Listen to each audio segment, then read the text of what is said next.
में रहना माँ की मजबूरी है, हाँ इसीलिए तो पढ़ना जरूरी है। हाँ इसीलिए तो पढ़ना, मैं चाहूंगा कि आप लोग हाँ इसीलिए तो पढ़ना, टपकते छत का मरम्मत भी कराना है। अगली लाइन आप सुनेंगे, अगर आपके दिल तक पहुंचेंगे तो मैं ताली चाहूंगा कि टपकते छत का मरम्मत भी कराना है, एक छोटी बहन है उसे डोली में भी बिठाना है। कि टपकते छत का मरम्मत भी कराना है, एक छोटी बहन है उसे डोली में भी बिठाना है। न जाने ऐसी कितनी ख्वाहिशें अधूरी है, हाँ इसीलिए तो पढ़ना, हाँ इसीलिए तो पढ़ना। और मैं चाहूंगा कि मनीष कश्यप भैया भी खाना खा लिए हैं, उनको भी बुलाया जाए, सम्मान किया जाए। और आनंद मिश्रा भी तुरंत हम लोग के बीच में आ रहे हैं।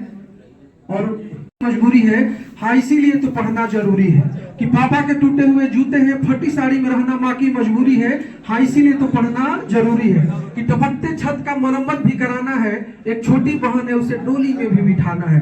कि टपकते छत का मरम्मत भी कराना है, एक छोटी बहन है उसे डोली में भी बिठाना है। न जाने ऐसी कितनी ख्वाहिशें अधूरी है, हाँ इसीलिए तो पढ़ना। आप लोग भी बोलेंगे हाँ इसीलिए तो पढ़ना। और अगर हम नहीं पढ़ते हैं तो फिर उसका इफेक्ट क्या पड़ता है। मैं कुछ दिन पहले, 3 दिन पहले की बात बता रहा हूँ। हम लोग एक चाय की दुकान पे गए थे और एक छोटा सा लड़का बड़ी अदब के साथ चाय पिला रहा था। मैंने उसके लिए एक लाइन लिखा था कि कभी चाय की दुकान में, कभी साहब के मकान में। और ये मुझे पहली बार आनंद भैया के सामने बोलने का मौका मिला है, ये मेरा सौभाग्य है। मैं छोटे बच्चे के दर्द को आपको सुनाता हूँ कि अगर आप नहीं पढ़ते हैं, अच्छी तालीम हासिल नहीं करते हैं तो क्या क्या दिक्कतें आ सकती है। कि कभी चाय की दुकान में, कभी साहब की मकान में। कि कभी चाय की दुकान में, कभी साहब के मकान में, चौक चौराहे कहीं भी खड़े हो जाते हैं। कि कभी चाय की दुकान में, कभी साहब के मकान में, चौक चौराहे कहीं भी खड़े हो जाते हैं। जिन बच्चों के बाप गरीब होते हैं ना, वो जल्दी बड़े हो जाते हैं। जिन बच्चों के बाप गरीब होते हैं वो जल्दी बड़े हो जाते हैं। किसी दुकान का छोटू, कृपया आप ध्यान देंगे इस लाइन पर, कि किसी दुकान का छोटू जिम्मेदारियों में बहुत बड़ा होता है। इसी बीच मनीष भैया का बहुत बहुत स्वागत। मैं चाहूंगा कि आप यहाँ पर बैठिए। और ये बिहार के 3 महान विभूति, हाँ एक मिनट, मैं चाहूंगा कि भैया बैठेंगे यहाँ पर। बिहार के 3 विभूति, आराम से कार्यक्रम चले, कोई घबराने की जरूरत नहीं है। तो मैं जो लाइन बोल रहा था आपके साथ कि कभी चाय की दुकान में, कभी साहब के मकान में, चौक चौराहे कहीं भी खड़े हो जाते हैं। अगर आप नहीं पढ़ते हैं तो क्या होता है कि कभी चाय की दुकान में, कभी साहब के मकान में, चौराहे कहीं भी खड़े हो जाते हैं।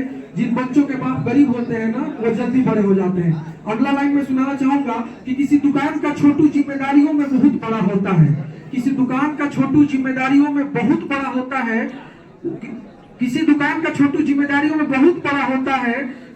मजबूरियां उसे सब कुछ सिखा देती है, वो किताब कहाँ पढ़ा होता है। कि किसी दुकान का छोटू जिम्मेदारियों में बहुत बड़ा होता है, मजबूरियां उसे सब कुछ सिखा देती है, वो किताब कहाँ पढ़ा होता है। खिलौनों से खेलने वाले नाजुक हाथ, खिलौनों से खेलने वाले नाजुक हाथ, बर्तन माज कर कितने कड़े हो जाते हैं। जिन बच्चों के बाप गरीब होते हैं ना, वो जल्दी बड़े हो जाते हैं, जल्दी बड़े हो जाते हैं।